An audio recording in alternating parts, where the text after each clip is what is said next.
नहीं, उर्दू अदब में हम ये देखते हैं कि ख़ास तौर पर लखनऊ में जितना अदब है और लखनऊ की माशरत में उसमें बहुत ज़्यादा हमें करबला और मरसिए नज़र आते हैं।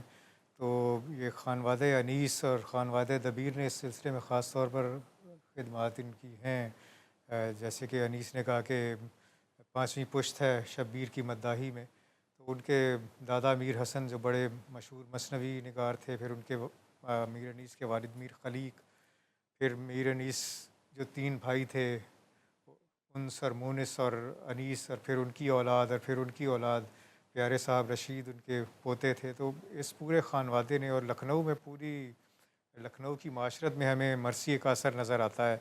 और ये हम ये देखते हैं कि 1857 में जब ये लखनऊ पर कब्ज़ा भी हुआ, उसी अरसे में जब अंग्रेज़ों ने कब्ज़ा किया, तो उससे कुछ बरस पहले लखनऊ पर भी उनका कब्ज़ा हुआ।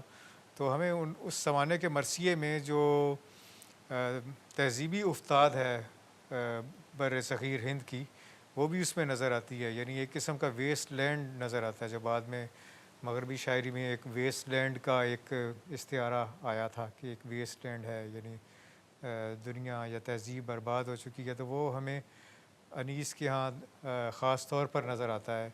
और बल्कि उससे पहले मरसिए के अलावा हम ये देखते हैं कि मीर तकी मीर की शायरी में वीरानी का इस्तिआरा बहुत ज़्यादा नज़र आता है। और उनके यहाँ करबला के इस्तिआरे बिलवास्ता तौर पर नज़र आते हैं, डायरेक्टली शायद कम है। मरसिए उन्होंने लिखे भी हैं, लेकिन ज़्यादा उन्होंने गज़ल की शायरी की।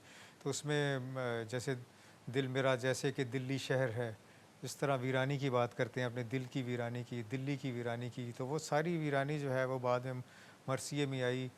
उसके बाद हम ये देखते हैं कि मीर अनीस के बाद उनकी औलाद में ये मरसिए जारी रहते हैं।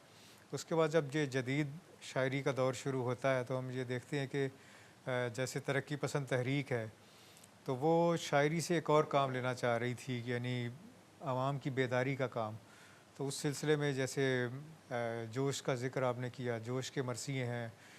उसके बाद जो जदीद मरसिया लिखा गया, जैसे सैयद आले रज़ा का मरसिया है, नसीम अमरोही तो क्लासिकी मरसिया लिखते थे। क्लासिकी मरसिया साथ साथ जारी भी रहा है।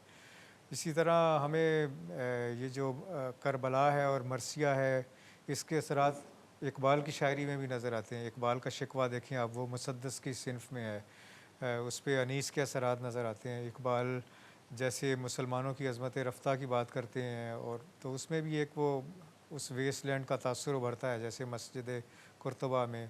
तो फिर फैज़ साहब हैं, उन्होंने मरसिया लिखा। हमारे अपने ज़माने तक सहर अंसारी साहब, उन्होंने मरसिया लिखा। अब और जदीद शायर हैं, अख्तर उस्मान हैं, वो मरसिए लिख रहे हैं, और शायर हैं। तो अब जो जदीद ज़माने की जो उस्ताद है वो भी मरसिए में आ रही है। तो मरसिए को अब ये नहीं समझना चाहिए कि वो सिर्फ़ करबला और इमाम हुसैन और उनके ख़ानवादे पर जो मसाइब टूटे थे उनका ज़िक्र उसमें है। उसके अलावा भी बड़े उसमें पहलू हैं, ख़ास तौर पर तहज़ीबी बर्बादी का पहलू, और एक ज़ालिम और जाबिर हुकूमत के ख़िलाफ़ खड़े होने का जो पहलू है, और जो रेजिस्टेंस का, मज़ाहमत का पहलू है, वो हमें जदीद मरसिए में और नुमायाँ नज़र आता है। लेकिन ये पहले भी मौजूद है क्लासिकी मरसिए में। जैसे कि मैंने कहा कि अनीस के अपने ज़माने में जो मरसिया लिख रहे थे, तो उनके ज़माने के जो हालात थे, ख़ास तौर पर लखनऊ पर अंग्रेज़ों का कब्ज़ा, और उससे पहले जो एक सदी मुसलमानों की ज़वाल की गुज़री थी, उसके असरात भी उनके यहाँ नज़र आते हैं।